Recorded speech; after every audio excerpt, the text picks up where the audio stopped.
Hey everyone, welcome back to the next episode of the First Gen Psychologist. In this series, we cover topics related to personal development and empowerment centered on the first gen experience, as well as topics that destigmatize mental health. I'm Dr. Lisette. I'm the first gen psychologist. My pronouns are she, her, ella, and I'm a first gen Latina psychologist, leadership coach, speaker, writer, and today I am your host. And today's topic is cultural clashes, addressing intergenerational conflict for first generation individuals.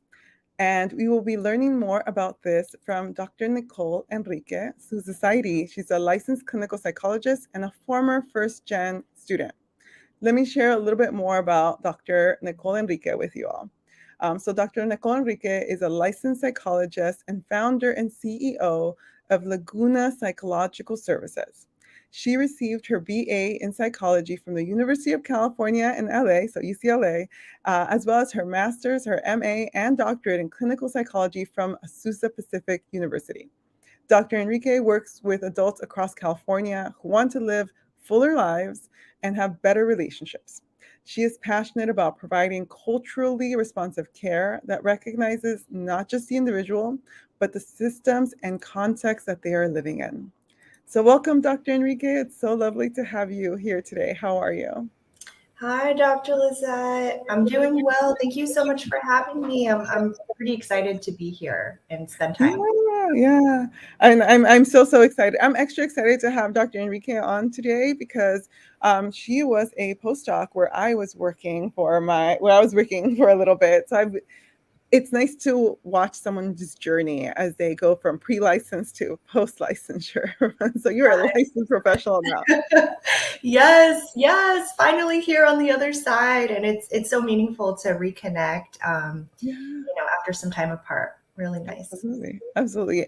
I'm always cheering on everyone who I've ever worked with. I'm like, so if anyone's watching this, I'm always like, I'm thinking of you. I'm hoping for the best. Um, Today we're talking about a topic that is a little bit heavy, but also really important. And so let's go ahead and just start by defining it. So when we are talking about intergenerational conflict, what is this? What does this mean? Yes, great question. So, intergenerational conflict honestly can look like so many different things. Mm. Um, if we were to kind of just break it down though and look for a definition to work with, that first part of the word really Yeah. just means between. And then generational, obviously, we're talking about different generations. Some generations are going to be older, some are going to be younger. And so we can think about intergenerational conflict as strain, tension, straight up fighting, honestly, between younger and older people. I would say in the context of therapy, right? Because I'm a therapist, I'm a clinical psychologist, so Yeah. this is my realm. Mhm. In the context of my work, what it usually looks like is family. So people will first usually name it as, family issues. Right. The more that we sit with and explore that, what we are usually talking about is intergenerational conflict. Yeah. And what would you say are maybe some common intergenerational conflicts that first gen individuals experience within their families or even communities? Yeah. Um, well, there's a lot. There's a lot of different ones, right?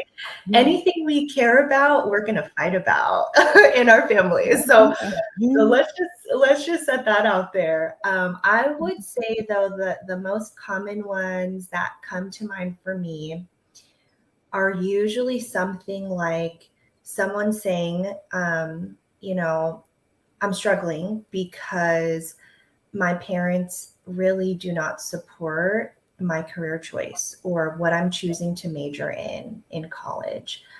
They want me to go this direction with XYZ, eventually landing in this certain type of job. But for me, I just feel like that's not me. That's not what makes me happy. That's not what I want to do with my life. And I'd rather do this thing. So I would say that is probably one of the more common ones. Yeah. Uh, yeah, and I'm sure that you can relate in some ways, Yeah. right?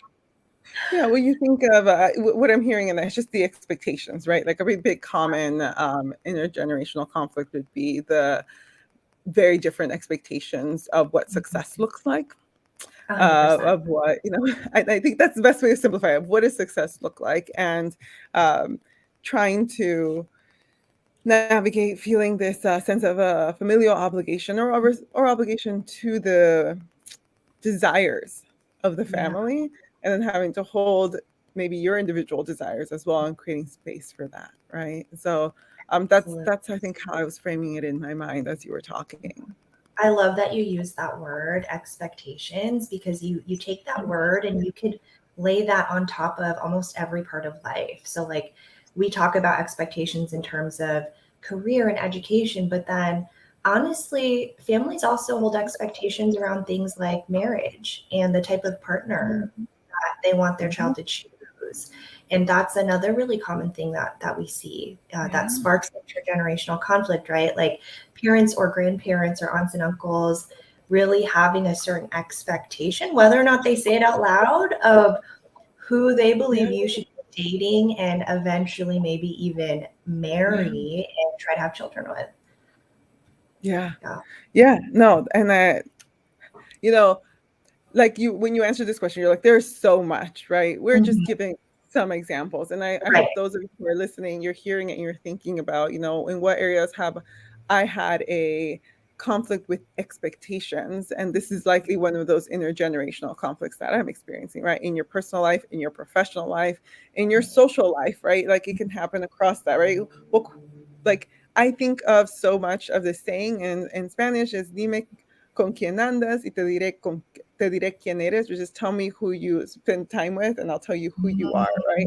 And Yes. so there's all these expectations like, who do you spend your time with? And we want to make sure you're not spending time with people who maybe we don't approve of because they could be a bad influence on you or not. But that frame of the filter through which someone's deciding what someone's a bad influence or not is also based on their own values, the way that they were raised, right? So if you're coming from a culture who's maybe much more collectivistic and you're coming into this space and you're realizing my child is making friends with a lot of people who hold strong individualistic values, that person may believe, oh, that's a bad influence. Not necessarily, right? Not necessarily. That person may serve as a bridge for your child to help them navigate some of the American cultures and customs. Um, and I don't know. I guess I think it's like it's so much more complex than just good and bad within that. So Totally. that's what comes to mind. Absolutely. Absolutely. It's really, we're talking about not so much good or bad, but Mhm. differences in worldview, differences in culture. Yes, differences in worldview and differences in culture. I love how it's like we're summarizing for each other, and it feels so Right. good. Yeah. How do you think first generation individuals navigate this tension, right, between Mhm. honoring their cultural heritage and embracing these new values? Because I think this is sort of what we're talking about. It's not good or bad, it's just different. Absolutely. Yeah. And I would say that the first part of this work of navigating is that reframe, right? Mhm. I think that there is just such a tendency to fall into this binary of right, wrong, good, bad. And really, the first step, I would say, is okay, can we take a step back from that binary? Can we Mhm. start to look at this a different way? Can we start to reframe this in terms of we're actually talking about navigating different cultures, different generations, in different worldviews? So I feel like first, to answer this important question, there has to be that, right? We have to kind of set that on the table. Yeah. Um, yeah, yeah, and I would try to answer this question really in the context of how would I help a person in therapy who is trying to do this heavy work? Uh, Mhm. that is honestly the first part of the work in my eyes. And then the other part really speaks to a word that you already used, which is values. Uh, Mhm. we are essentially talking about deep inner values work when we talk about navigating this tension. And so the next part is usually, okay, can we do this deep, important work Mm-hmm. of really looking at your family's values that are usually informed by things like religion, spirituality, history, culture, their own families of origin. Yeah. And then can we locate, can we find you? Can we find you and your values?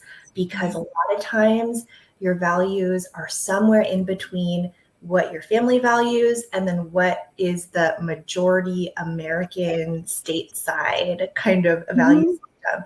A lot of times, first gen folks, we fall somewhere in between. And Yeah. um, yeah, and so I would say like taking the time to really locate and find yourself is a huge part of the work. Yeah. I love how you phrase that so much, Dr. Enrique. We work to help you find you and find you within that.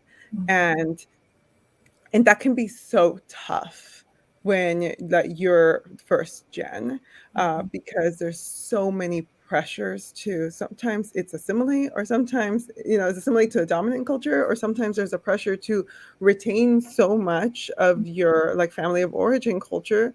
And then the pressures, the way that they can clash, like what that does for someone. We know the clinical term, it's cognitive dissonance. We can get very confused for that.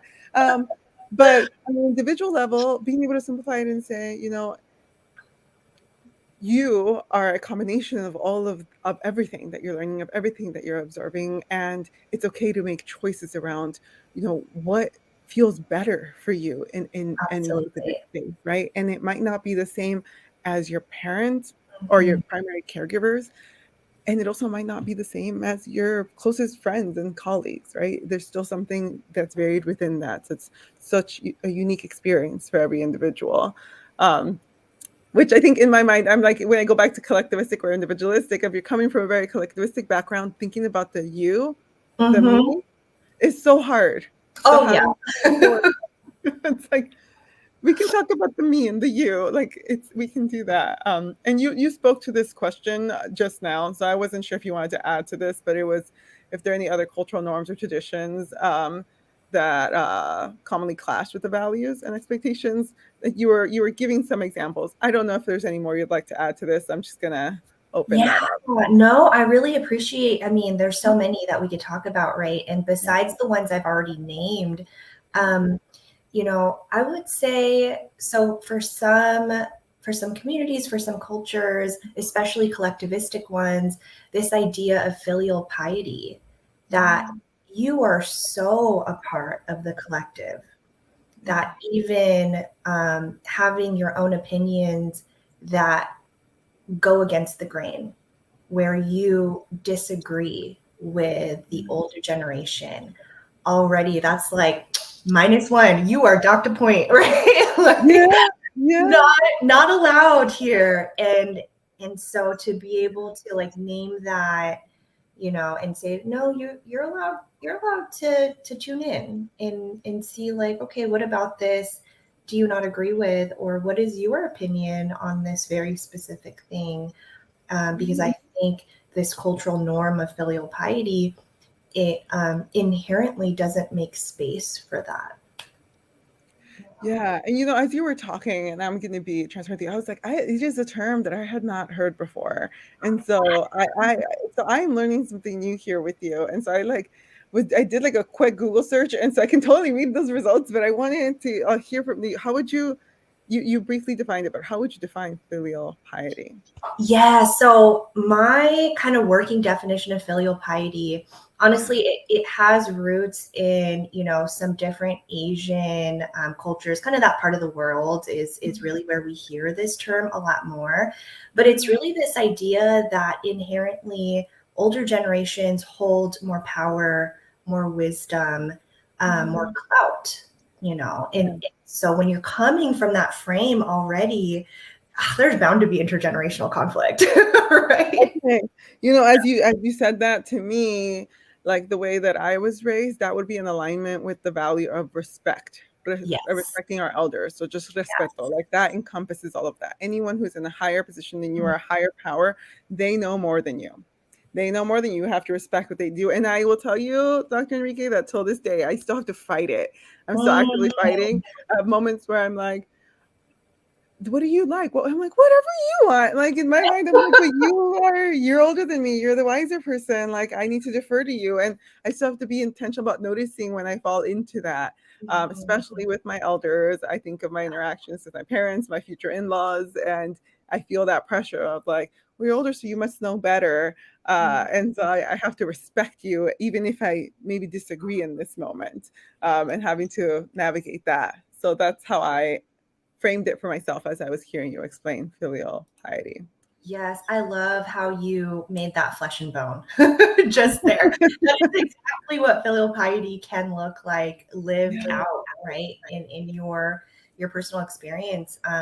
There's that respect, there's that deference, there's a sense of duty and service. So filial piety can often look like, you know, this belief that we have to serve older generations, also in terms of taking care of them financially, making sure that they always have a home and sometimes have a home with us. So, yeah. Oh yeah, we can't get started on that because I've heard since I was a child from my mom, you will never put me in a home. Like it's so awful. Those kids who put their parents, this is not in my opinion. I'm just sharing what I've heard since I was a child. yeah. And it made me grow up with such a negative perception of what homes are. And, like what my actual perception is, I mean, I have never actually visited one. I don't feel like I can speak to it clearly, but I have a lot of negative stereotypes and beliefs around it because of what I was raised with. And, my mom basically saying like, if you do that, I will feel abandoned by you when I'm older. You can't do that. I was like, I will live by myself, but I will never live, and navigating and holding that. So that's I guess that's another layer to consider and thinking about, because I share that, but I know I'm not the only one who received those messages. Oh no, I relate to that 100% too. And I'm almost thinking right now, like we could spend a whole nother episode talking about that. I feel that way about every guest that I bring on to this series. I'm always thinking, oh, we could do so much more. We can do so much more. But that is why, we keep these short so that we can learn a little bit. And for folks who want to learn more, then we'll teach them how to access you so that they can spend that time with you and have that, everyone's experience is so unique. So although this is relatable for many, how people cope and navigate needs to be tailored more for the individual. And it's when you have someone who can support you through that process, who can help you feel seen in that, it makes the biggest difference. And so I want one more question before we transition into how to support you in your work, because that's a big part of it. But I think I'm going to just go to the resources question, which is, do you have any resources that you'd like to share for first-gen individuals who maybe are seeking guidance or assistance in addressing this? Absolutely. I'm so glad you asked that. So, my main message for folks today who really resonate with some of the things that we've talked about is to find mentorship and to find community, especially if you are not in a place to be in therapy right now. This work is hard.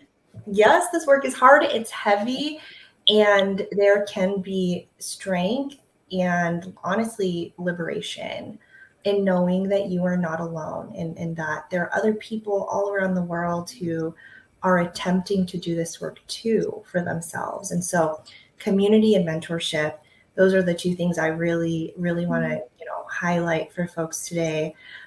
If you are on a college campus and you identify as first gen, there's a great organization called I Am First. I would encourage you to Google it, see if your college campus has that or something similar. That can be a wonderful resource for first-gen college students.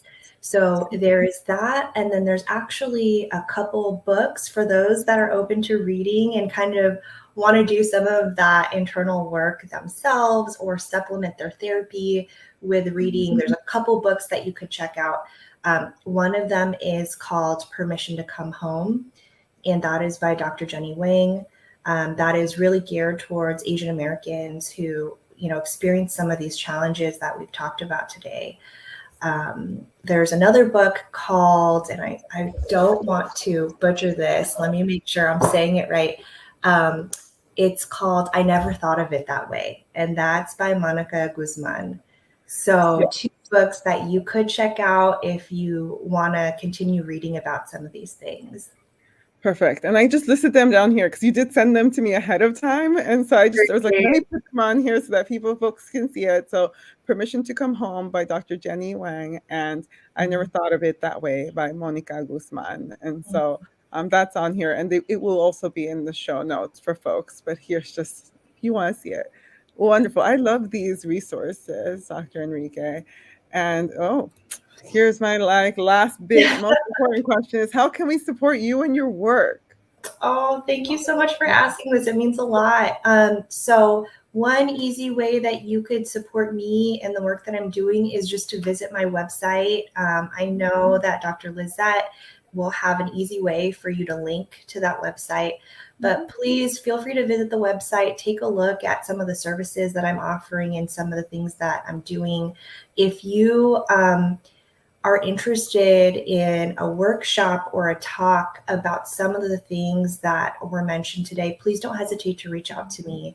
I'm really passionate about awareness and education, and whether it's in person or over Zoom, I'm very open to hearing about your needs, whether you are on a college campus or you work in a private organization or you're part of a community group or church, whatever that looks like for you.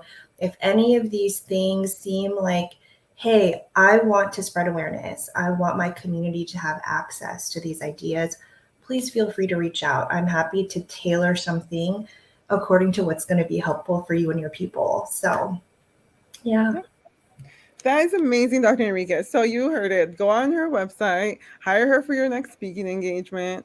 And if you're lucky, you maybe get to work with her in an individual capacity, depending on whether or not she's got slots available. So please reach out, check out her websites. It's coming out down here on the ticker, lagunapsychservices.com. But thank you so much, Dr. Enrique. This was amazing. I learned a new term, and I like what I love about these is that I feel like I'm always learning something new in this work, or just a new way to describe some of the concepts that we're already aware of, right? Like in thinking about how different even the, oh my goodness, what filial piety, and then thinking about how that connects back to respeto for me and navigating that. It's so special.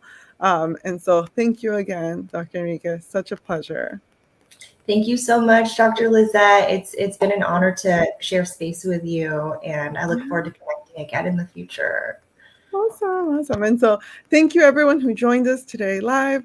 Please subscribe to my YouTube channel so that you never miss an episode. We will be live every Tuesday at 10 a.m. Pacific Standard Time for as long as I can do it. So thank you, everyone. Have a great